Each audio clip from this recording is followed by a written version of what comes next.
ada 3 perbuatan besar dari maksiat ini yang kalau dikerjakan itu, dan kita berlindung pada Allah dari 3 perbuatan ini, kalau dikerjakan itu maka secara otomatis dia akan mempengaruhi pelakunya langsung mendapatkan sifat fusuk dan berpotensi menjadi fasik sehingga tak mampu mendapatkan pedoman-pedoman dan petunjuk dalam Al-Quran.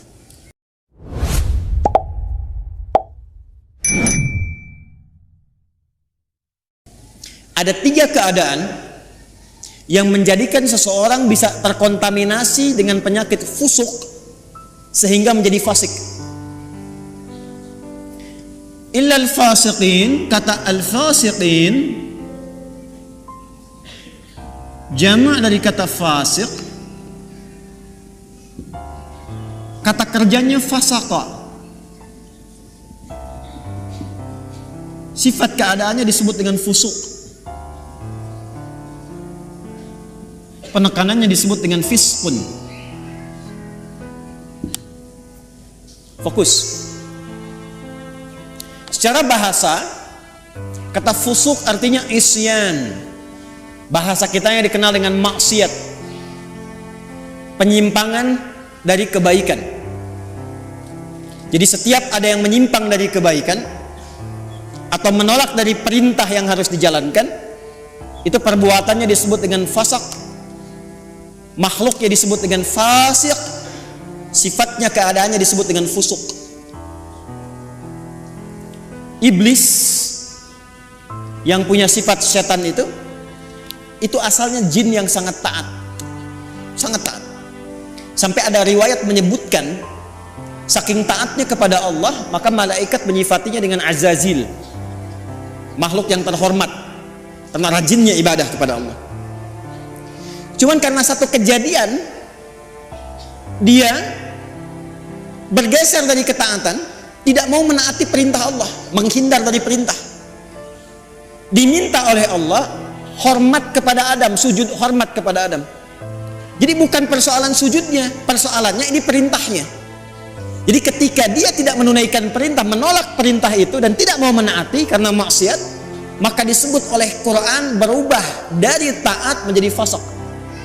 Maka turunlah Quran surah ke-18, surah Al-Kahf yang biasa kita baca di Jumat itu selain Yasin, ayat 50 paling kanan pertengahan. Wa idh qulna lil malaikati isjudu li adama fasajadu illa iblis. Siapa itu? Kana minal jinni fafasaqa. Fafasaqa an amri rabbih. Asalnya kata Al-Quran, iblis itu dari jin yang sangat taat. Dari mana taunya taat? Karena lawannya fasak ini. Fasak itu lawannya taat. Apa ayuti taat. Tapi karena tidak taat pada perintah Allah, tahu dari mana tidak taatnya? Quran surah 7 Al-A'raf ayat 11 sampai 12. Qala ma mana'aka alla tasjuda idh amartuk. Hei kamu, kata Allah, kenapa kamu nggak taat ketika aku perintahkan untuk sujud? Apa yang mencegah kamu untuk hormat pada Adam ketika aku perintahkan?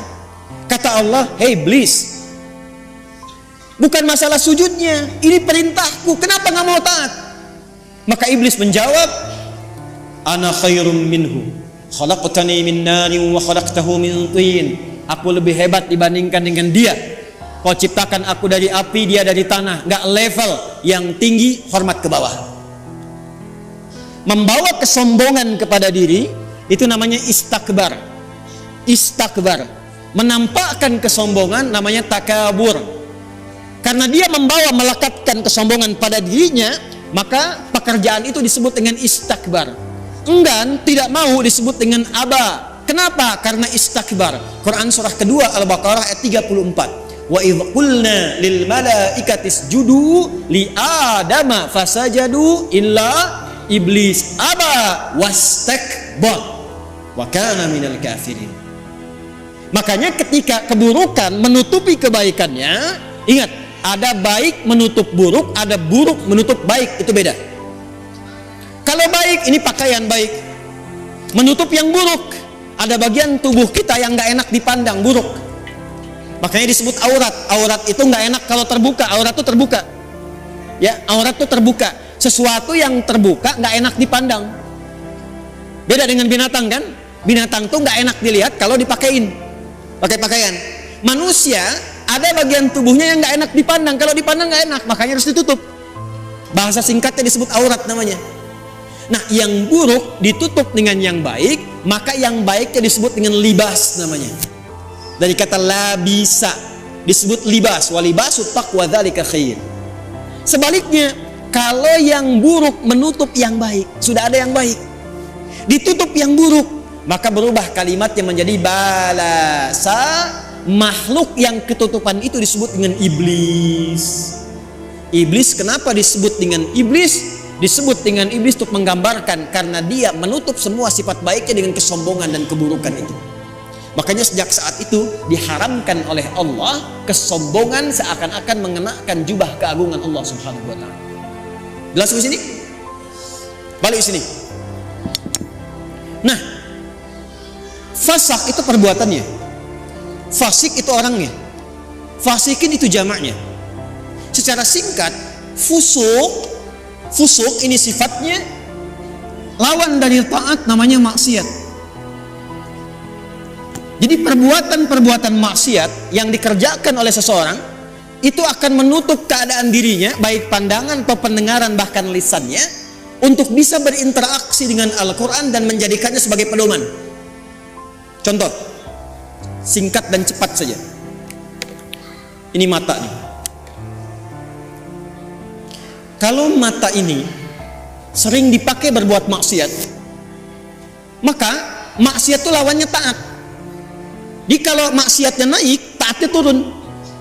Maka mata ini kalau dialihkan kepada Quran, nanti kalau sering dipakai maksiat untuk lihat Quran saja susah, nggak bisa. Maka alih-alih mendapatkan pedoman dari Quran, untuk lihat pun kadang-kadang nggak mampu. Padahal mushafnya sudah dia kumpulkan. Ada jenisnya dengan tajwid, tajwidnya berwarna. Ada yang jenisnya besar, yang kecil, yang perkata, yang macam-macam. Itu dia koleksi, dia simpan. Tapi anehnya begini, setiap melihat mushaf itu nggak mampu hanya untuk mengambil atau melihatnya saja. Lewat lagi sampai berdebu. Baru ketika ada pengajian datang ke rumah, mama, mana mushaf kita yang ditempel itu di dinding? Ditempel di dinding. Dapat dilihat.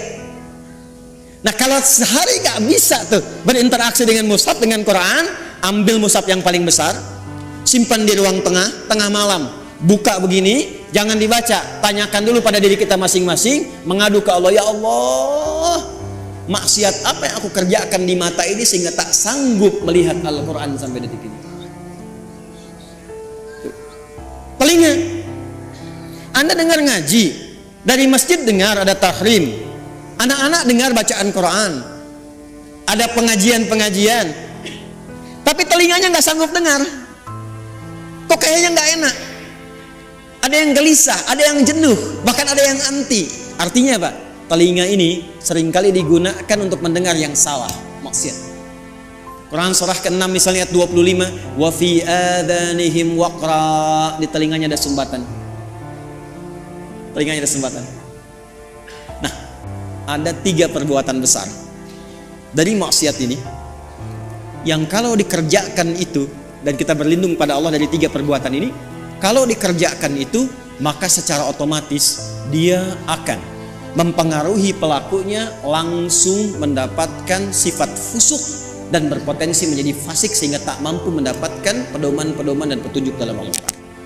Secara cepat, apa saja perbuatannya untuk kita tinggalkan dan kita jauhi? 1. Alladzina yanquduna 'ahdallahi min ba'di mitsaqih. Perhatikan baik-baik. Yang pertama, penyakit ini berpotensi menyerang semua kalangan karena itu menggunakan kata alladzina.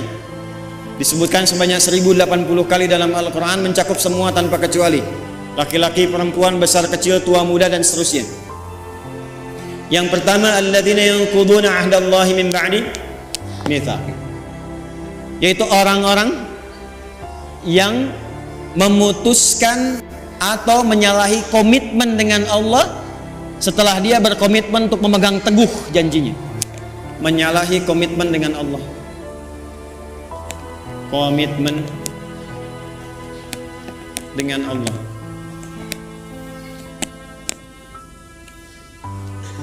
Praktek langsung.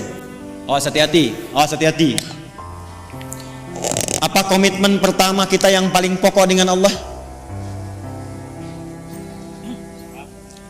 Komitmen pertama kita itu bahkan sebelum lahir namanya syahadat.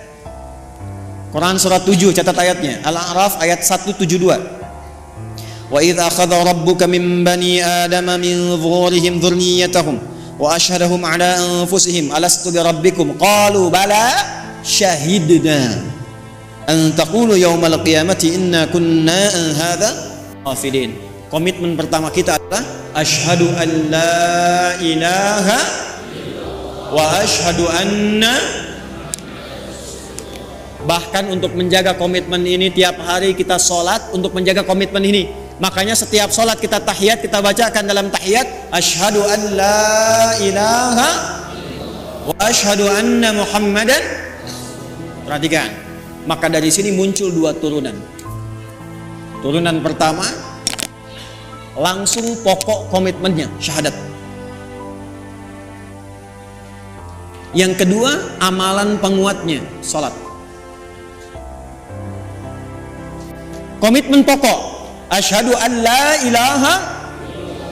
Apa arti kalimat Allah? Arti kalimat Allah itu dua yang pokok. Satu, yang dipertuhankan. Yang dipertuhankan. Jadi Allah itu bukan sifat, Allah itu nama. Ya, bukan sifat. Kalau ada yang bertanya siapa Allahmu, itu salah. Karena Allah itu nama. Siapa nama Tuhanmu? Allah. Makanya ketika orang-orang Quraisy, orang kafir bertanya pada Rasulullah, siapa nama Rabbmu Muhammad? Karena engkau menyebutkan Rabb. Qul a'udzu birabbin nas, qul a'udzu birabbil falaq. Siapa namanya?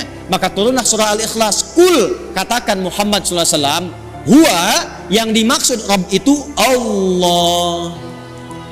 Nah, Allah ini punya dua arti pokok. Pertama adalah yang dituhankan, satu-satunya yang dituhankan. Ini. Yang kedua, yang diibadahi. Kedua makna ini ada di Quran surah ke-20 ayat 14. Allah mengenalkan dirinya kepada Musa alaihi salam dengan dua makna ini. Innani anallah, kata Allah, akulah Allah. Nama. Apa artinya Allah? La ilaha illa ana, la ilaha illa. La menolak, ilaha yang dipertuhankan, illa menetapkan, la-nya nafi, illa-nya isbat. La ilaha, tidak ada satupun yang dipertuhankan, illa kecuali kata Allah, ana Allah, kecuali saya kata Allah.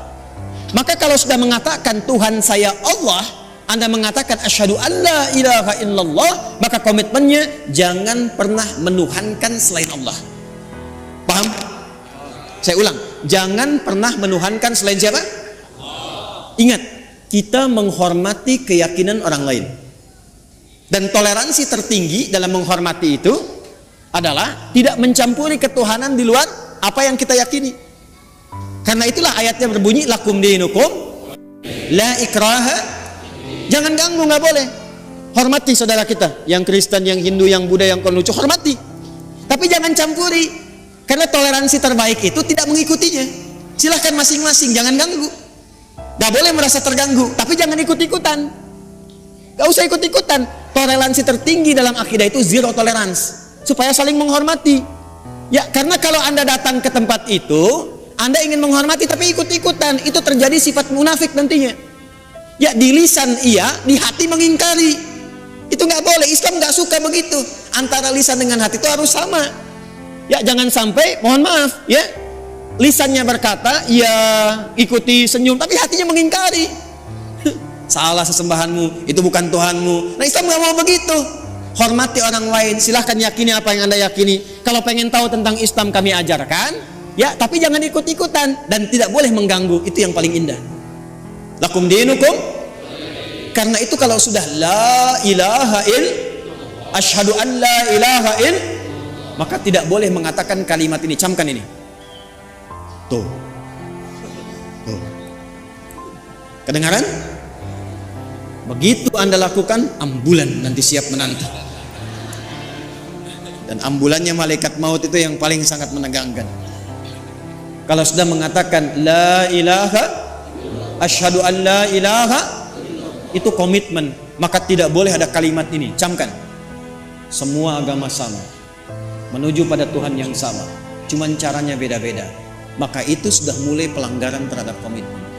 Saya yakin orang-orang yang seperti itu tidak akan pernah atau kesulitan dia mendapatkan petunjuk dari Quran.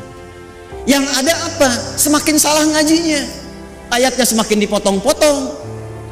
Ayat tentang menuhankan Allah dipotong, ayat tentang sholat pada akhirnya nggak sholat, ayat tentang puasa pada akhirnya nggak pada puasa. Itu yang kebablasan. Di orang-orang kalau sudah begitu, apalagi mengolok-olok ayat, pada ujung-ujungnya nggak yakin tentang Qurannya sendiri. Dan kalau dites ngaji, ujungnya nggak bisa ngaji juga itu. Ini yang bahaya. Di orang-orang yang seringkali melanggar komitmen, pada akhirnya sulit mendapatkan petunjuk dari Al-Quran. Yang ada, Quran akan dipotong-potong sesuai dengan selera nafsunya. Jelas? Awas. Saya kalau akidah agak tegas ya. 2, sholat. Ini amalannya. Bagi Anda yang sudah asyhadu an la ilaha, maka jaga komitmen itu lewat ibadah. Maka bagian keduanya kembali ke Quran surah 20 ayat 14. Innani anallahu la ilaha illa ana fa'budni. Buktikan untuk menyembah Allah yang dipertuhankan, diibadahi. Bagaimana caranya? Wa aqimis sholata lidzikri. Jaga la ilaha illallah itu lewat sholat. Makanya kalau ada orang yang sudah mulai malas sholat, itu secara otomatis akan sulit berinteraksi dengan Quran. Gak percaya silakan. Anda, jangan Anda lah ya. Kalau ada orang yang sudah mulai malas sholat, bahkan meninggalkan sholat, jangan harap dia mau ngaji, apalagi mendapatkan petunjuk dari Quran. Persamaan terbaliknya, kalau Anda ingin mendapatkan banyak manfaat dari Quran, kemudian terbawa suasana kita ingin mendekat kepada Quran, menanamkan cinta pada Quran, maka persamaan terbaliknya, 1, perbanyak sholatnya. Tingkatkan dari yang fardu, bukan bilangannya. Ya, bukan bilangannya, tapi value-nya. Jadi bukan meningkatkan subuh 2 rakaat jadi 4, bukan. Ya. Coba lihat yang mengiringinya, ada sunnahnya tidak. Jadi kalau orang semakin banyak sholatnya, pasti semakin senang dengan Qurannya, itu udah otomatis. Otomatis itu. Anda kalau sudah mulai senang tahajud, senang duha, senang khatib, demi Allah saya katakan, itu Anda nggak akan lepas dengan mushaf. Pasti itu. Sudah persamaan itu. Sudah persamaan. Jelas? Nah, setelah itu nanti kalau sudah senang Quran, pindah cara ngajinya. Dari mulai belajar baca, belajar pahami, sampai keluarkan kurikulum hidup yang sesuai dengan aktivitas Anda. 1. 2. Wa yaqta'una ma amara Allah bihi ayyusal. Seringkali memutus apa yang Allah perintahkan untuk disambungkan. Memutus hubungan, memutus apa yang Allah perintahkan untuk disambung. Ini babnya banyak. Saya ulang, babnya banyak. Saya ambil contoh yang paling gampang dengan akhlak. Awas, tes nih. Dengan orang tua.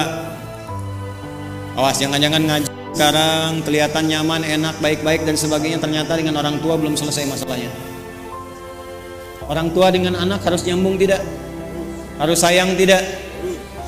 Maka kalau ada anak berbuat tidak baik kepada kedua orang tua, walaupun dia akan dipaksa untuk mengaji, jangan harap mendapatkan manfaat yang cepat dari Quran yang dia kaji itu. Mandek pasti itu. Persamaan terbaliknya, kalau Anda menginginkan anaknya ingin cepat lekat dengan Quran, maka berbuat baik pada orang tua. Persamaannya dipersamakan lagi, kalau ibu ingin anaknya dekat dengan Al-Quran, ya, maka ibu sayangi anak, perbanyak doa kepada Allah, mintakan supaya anak itu bisa lekat dengan Quran. Jadi saya ingin katakan, menyambung hubungan dengan yang Allah perintahkan disambung, dengan orang tua, dengan ibu, dengan ayah, kasih sayang yang baik, berikan perhatian, doa. Itu salah satu fadilahnya, mempercepat kemampuan kita untuk menangkap petunjuk dari Al-Quran. Dan itu yang dilakukan oleh ulama-ulama dulu. Ibu jangan lihat Imam Syafi'inya sekarang karya dan umatnya banyak. Kalau Anda pengen tahu Imam Syafi'i itu bisa demikian, salah satunya perjuangan ibunya yang single parent, lahir di Gaza, datang ke Mekah, digendong-gendong tuh dari tawafnya sampai diajarin dan sebagainya. Jadinya seperti sekarang. Imam Ahmad bin Hanbal, ibunya single parent. Apa yang dilakukan? Musim dingin pun itu masih masak air, Bu, Pak. Diwudukan ibunya. Digendong di tempat, disimpan di majlis ulama, ngaji di situ sampai jadi bintang setelahnya. Murid Imam Asy-Syafi'i. Imam Al-Bukhari itu yang berjuang ibunya single parent, mazhabnya Syafi'i. Jadi ada persamaan antara menyambung sesuatu dengan erat dengan petunjuk dari Al-Quran. Maka kalau ingin mendapatkan kemuliaan Al-Quran, dimulai dengan salah satunya apa? Minta ridho orang tua, siapa yang masih ada. Minta doa. Ibu jangan diminta, doakan anaknya. Ya, minimal ada satu di keluarga yang jadi kebanggaan. Di akhirat, Bu. Karena kalau dunia sementara. Harus ada di keluarga Anda itu, saya, kita, yang dipanggil di akhirat mewakili keluarga besar. Jadi kebanggaan. Itu loh anak-anak yang sering Anda lihat orang tuanya itu orang biasa. Ya, hartanya nggak banyak, makannya terbatas, Anda merasa kasihan. Jangan salah, mungkin yang perlu dikasihani itu Anda. Karena dia telah menciptakan, membuat sebuah sistem kehidupannya bahagia di sisi Allah. Jadi kebanggaan. Ternyata anaknya sudah hafal Quran 30 juz. Ternyata orang tuanya hafal Quran dengan 7 riwayat. Dan dia siapkan anaknya di kebanggaan di akhirat. Saat orang tua yang kadang dipandang sebelah mata di dunia itu, bahkan anaknya mampu memakaikan mahkota di kepala ibu dan ayahnya di hari kiamat kelak. Anda ada di mana? Harus berubah cara berpikirnya. Besok itu wafat, teman-teman. Besok itu kembali. 3 yang terakhir, wa yufsiduna fil ardh. Orang yang senang merusak. Fasad. Senang merusak. Fasad itu definisinya banyak. Ya, mencuri merusak tidak? Menipu merusak tidak? Mencela merusak tidak? Jangan harap Anda ngaji, datang ke pengajian tapi senang mencela orang lain. Jangan harap mendapat petunjuk dari Quran dengan cara yang benar.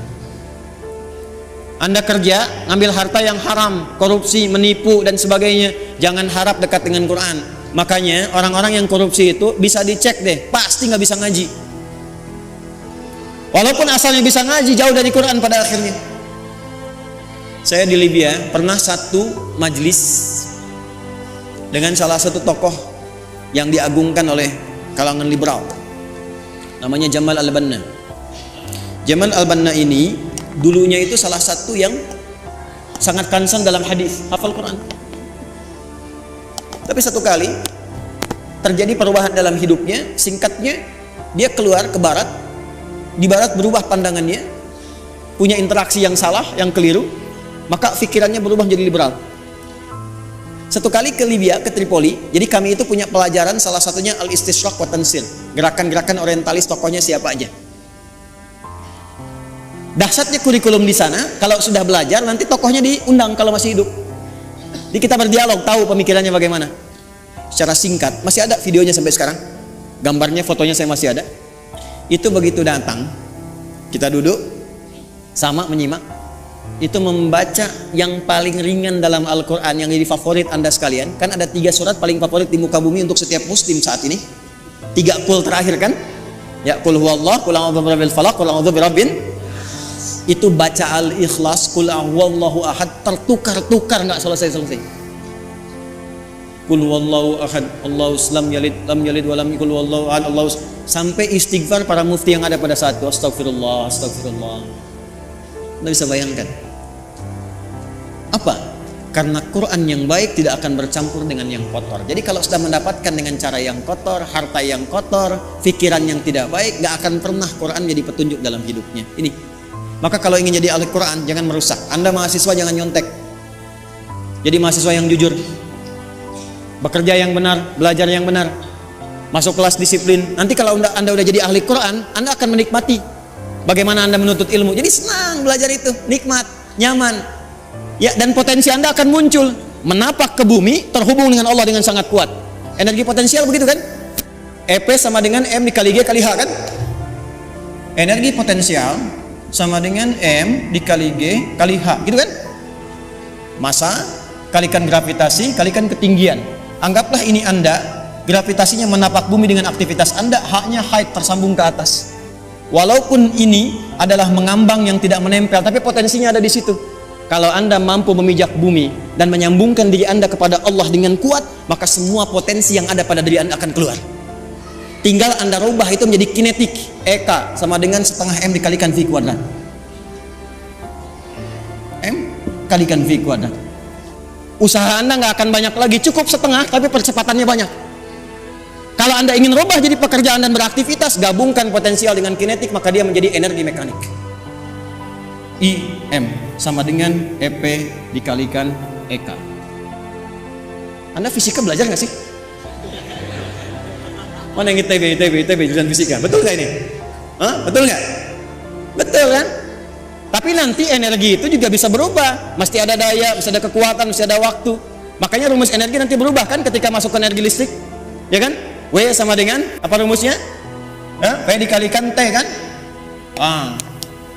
Ini dayanya, kekuatan, ikhtiarnya, waktunya terbatas. Jadi Anda mengeluarkan energi itu, ya itu terbatas waktunya sampai ajalnya tiba. Quran surah 7 ayat 34. Maka manfaatkan waktu sebaik-baiknya, tanamkan jarak dengan kuat, atur kecepatan dan manfaatkan waktu dengan baik. Maka muncullah rumus jarak S sama dengan V dikalikan T.